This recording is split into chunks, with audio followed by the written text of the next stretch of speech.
You know that feeling when you are like totally capable in almost every area of your life? I mean, you are navigating complex relationships, you're handling intense stress at work, and maybe you aren't even afraid of massive life changes or physical pain. Right, you feel like you have things under control. Exactly.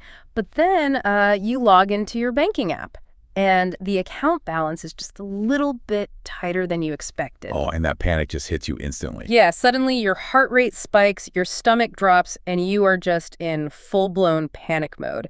It's like our brain treats a low bank balance the same way an airplane's dashboard treats a stalling engine, just pulling alarms and flashing red lights to force an immediate, desperate correction. That is such a visceral reaction, but it's incredibly common. It really is. Yeah. So today's deep dive is about dismantling that exact feeling. We are looking at a 2023 session from Abraham Hicks, specifically an excerpt titled, "All Fears About Money Will Be Gone After This." We are going to pull apart its unique approach to shifting from absolute scarcity to a mindset of abundance. Which is a huge topic. Huge. And, I want to clarify right up front for you listening, we aren't necessarily endorsing the metaphysical or spiritual mechanisms described in the source. We're just diving into the text to unpack its psychological framework. Right, because the framework itself offers a really fascinating lens on financial anxiety. Okay, so let's unpack this. It is like, money is the modern human's saber-toothed tiger. Why is it that our brains treat a dip in funds with the exact same life or death alarm bells as a physical predator? Well, it is a universally recognizable feeling, and the underlying framework of that panic is really the focal point here. The session addresses the root cause of that airplane dashboard alarm almost immediately. Yeah. And it builds on this pervasive societal belief known as the finite pile of resources. The finite pile. Okay, so like a zero-sum game mentality. Exactly. It's this underlying cultural assumption that there is only a limited amount of prosperity to go around. So if someone else acquires more, you inherently possess less. Wow. Which just breeds competition and fear. Yeah, and it goes deeper than just a casual economic philosophy. According to the text, this anxiety is so deeply programmed that we absorb this ambient vibration of lack from our environment incredibly early on, like even as early as the womb. Wait, really? From the womb? That's what the source suggests. Because in our modern framework, money is inextricably linked to our fundamental sensation of well-being. It dictates our perceived ability to secure our shelter, to create, to simply survive. Right. So when funds dip, you aren't just losing numbers on a screen. Your deepest survival instinct is being threatened. Precisely. If you are using money as the ultimate yardstick for your physical safety and personal value, of course an empty bank account feels like a physical predator, which leads directly into this really fascinating concept from the text called vibrational relativity. Yes, vibrational relativity. This is key. Right. It attempts to explain the mechanics of how this fear actively works against us. So the core idea here is that negative emotion is simply negative motion, regardless of the trigger. There's a moment where the guy asking for advice, the guy in the hot seat, tries to minimize his own anxiety by comparing it to someone else's trauma. He does, yeah. He essentially says, that person has cancer and I'm just sweating over next month's rent. He assumes his fear should feel smaller. Well, he assumes there is an objective hierarchy of pain, right? Right. But the response he gets flips that assumption entirely. To illustrate how emotion actually works, the text shares a story about a woman named Esther who sees something profoundly unsettling on television. Oh, I remember this part. Yeah, and the imagery literally drops her to her knees. It shakes her to her absolute core. And she poses a very logical question. She asks, if I am thousands of miles removed from this event and it feels this devastating to me, what on earth must it feel like to the people actually living through it? Which makes sense to ask. It does. But the answer she receives completely redefines emotional experience. She's told it is not feeling as bad to them as it is to you. Which sounds crazy at first, but it's because of vibrational relativity. We have to unpack the physics of this emotion. Esther's normal everyday baseline was a very high state of comfort and well-being. So when she suddenly focused entirely on a terrible tragedy, the drop from her high baseline to that dark focus created a massive, violent gap. Exactly. The sheer velocity of that emotional drop is what hurt. Right. The people actively living through the crisis had a completely different baseline in that moment. Their focus was likely on immediate, practical survival, the next step, the next breath. The gap between their baseline and their current reality wasn't as vast. And that gap is the discord. Anytime you hold a strong desire, like wanting financial security, but your daily habitual thoughts are focused entirely on your lack of that security, you stretch yourself across that gap. You create intense emotional friction. Yeah. And that friction is what we experience as panic. So to counter this, the text introduces the concept of vibrational escrow. Vibrational escrow, which, sounds a bit abstract. It does sound a bit out there. Let's ground it. Think of it like placing a massive online order. You've clicked buy on the life you want. The warehouse is currently packing it. The logistics team is routing the delivery. 99% of the creation process is happening completely out of sight. That's a great analogy. Right. But if you stand by your front window looking at the empty porch and start panicking and screaming that your package isn't here yet, you are creating massive discord. The package is still coming, but your entire physical and emotional experience is pure misery because you're just obsessing over the current lack of it. That perfectly visualizes the 99% rule mentioned in the text. Things do not just manifest out of the blue. You are actively walking toward them through your daily practice of thought, which actually brings up a highly diagnostic tool discussed in the session, the $4 strawberry. Okay, here's where it gets really interesting because I have to push back on this strawberry scenario. It feels like a slippery slope to me. How so? Well, the premise is that if you walk into a grocery store, see a carton of strawberries priced at $4, and you feel uncomfortable or complain about the price, you are actively walking toward a reality you do not want. But if you appreciate the strawberry, or simply appreciate that you have the option to buy fruit in winter, you are walking toward abundance. Right. That's the theory. But on a practical level, how does getting annoyed at grocery inflation repel wealth? Like, if I am staring at an empty bank account, applying this feels like slipping into toxic positivity, where I just smile and pretend everything is great as I go completely broke. What's fascinating here is that your resistance is completely natural. But consider the mechanics of focus rather than the morality of complaining. The $4 strawberry is not about the fruit itself. It is a diagnostic tool for your psychological filtering. Okay, filtering how? When you complain about the price, you are practicing the feeling of lack. You are training your brain to seek out and highlight scarcity. Psychologically, this is akin to the reticular activating system in your brain. Oh, like when you buy a red car, you suddenly see red cars everywhere. Exactly. If you obsess over how you can't afford a $4 strawberry, your brain will dutifully point out every other thing in your environment you cannot afford. Wow. So you lock yourself into a confirmation bias of poverty? You rehearse the feeling of not having enough. Your thoughts and feelings become a match to the reality you are navigating. By beating the drum of unfairness or shortage, you basically paralyze your ability to see opportunities that might actually generate wealth. Because you are too busy confirming your bias of scarcity. Right. Furthermore, the goal is not toxic positivity. The text doesn't demand that you pretend to be thrilled about going broke or that you develop absolute, unshakable faith overnight. It just asks you to start tipping toward trust. Yes. Tipping toward trust is a much more accessible metric.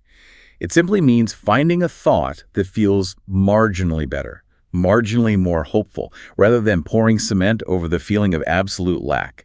You don't have to love the $4 price tag. You just have to pivot your focus to something that doesn't trigger your survival alarms. It's one thing to debate the psychology of expensive fruit in theory, right? But applying this when you are actually staring down a failing business is much harder. And we see this exact struggle happen live with the guy in the hot seat. We really do. He happens to be a hypnosis business owner. He literally coaches people on their mindset for a living. So the pressure on him is immense.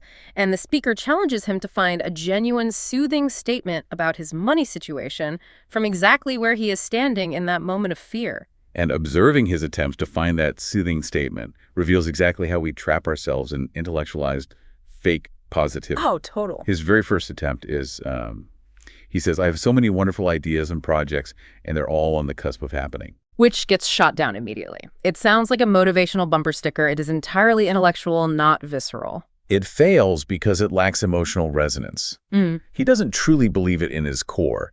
He is reciting what he thinks a successful mindset coach should say. Right. So he is forced to try again, digging for something that actually registers as true to his nervous system. His second attempt is, 4 years ago, nothing in my life was working. Now everything else is working. And that one lands perfectly. It relies on historical, tangible evidence. He has undeniable proof that his life improved over the last 4 years, so he can lean on that factual evidence to build a bridge of genuine trust for his finances. Yeah. And the moment he hits that genuine statement, the dam breaks. He drops the expert persona and offers this incredibly raw confession.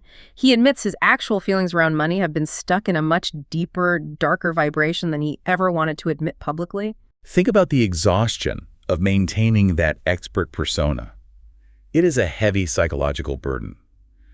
When you make your living telling others how to fix their lives, admitting your own foundation is cracking is a massive professional and personal risk. Absolutely. He couldn't move past his financial fear because he was expending all his energy pretending it didn't exist. He was completely hiding his feelings of sheer powerlessness. But once he admits that powerlessness, the guidance he receives is really surprising. Yes, it is. He reaches for blame. He says, it would have been nice if the family I'd been born into had already figured this out so they could have taught me. And instead of correcting him, he is encouraged. Right. Which totally challenges the standard self-help narrative. We are always taught that blaming others is the ultimate trap, right? Like the ultimate victim mindset. How does stepping into blame actually help him? This raises an important question, and we have to look at the vector of human emotion. The framework presents an emotional ladder. At the absolute bottom is powerlessness, despair, or deep guilt. In that state, you are paralyzed. Right. The emotional energy is turned entirely inward, acting like a black hole. It has zero momentum. Blame, on the other hand, is an outward-facing energy. It has velocity. It gets you out of the black hole. It's not a permanent residence, but it's a highly effective transit station. That's a great way to put it. It represents movement. The text explains that a sticking point is merely a habit of thought that contradicts your core desire.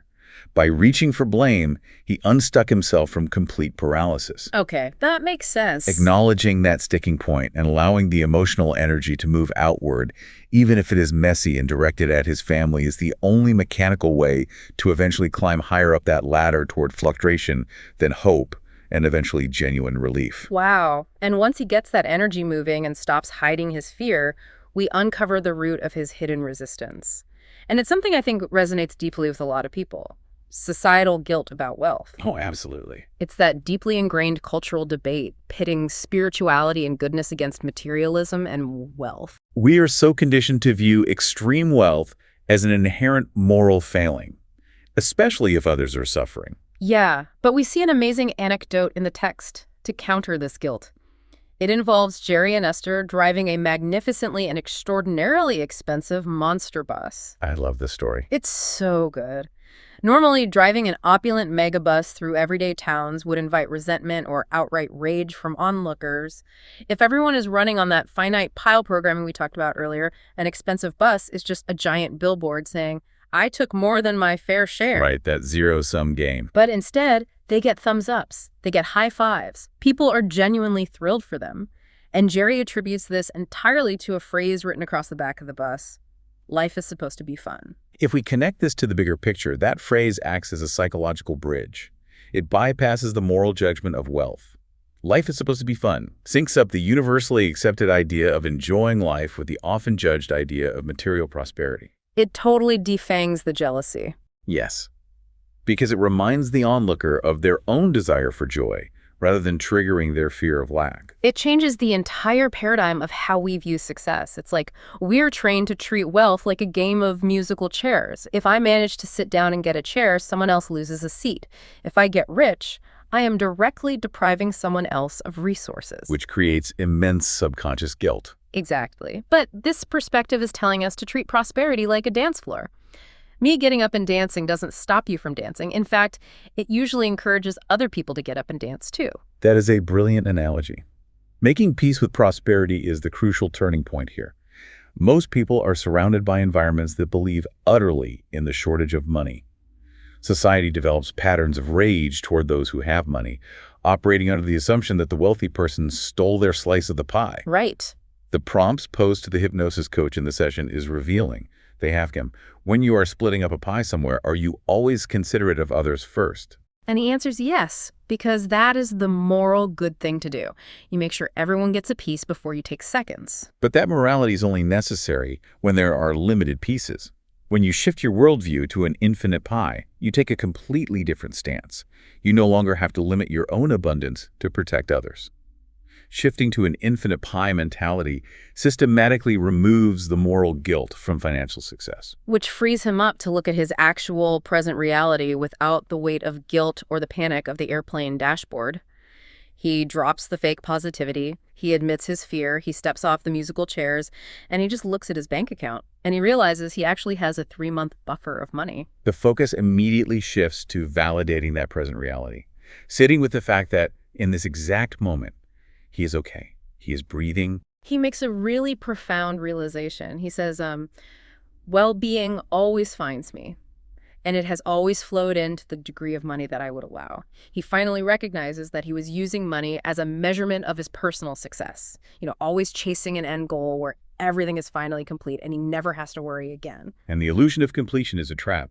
We believe that if we just hit a specific financial number, we will be done, and the anxiety will vanish permanently. But the goalposts always move. Always.